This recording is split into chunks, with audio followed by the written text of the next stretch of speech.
If your vehicle shows an adaptive cruise control ACC warning light, it means the system that automatically maintains distance from the vehicle ahead is temporarily unavailable.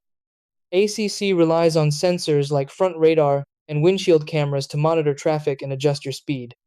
When the system detects a blockage, sensor error, or software glitch, it disables itself and displays a warning on the dashboard. In many cases, the issue is minor and can be fixed with simple troubleshooting. Try these. 1. Clean the front sensors. Check the radar sensor on the front grille and the camera near the windshield.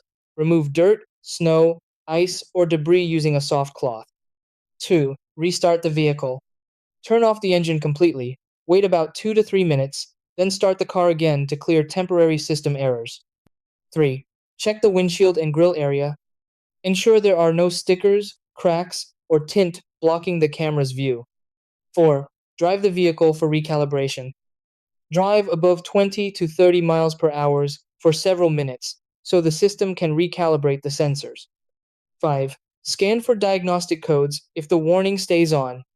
Use an OBD2 scanner to check for sensor or radar related error codes.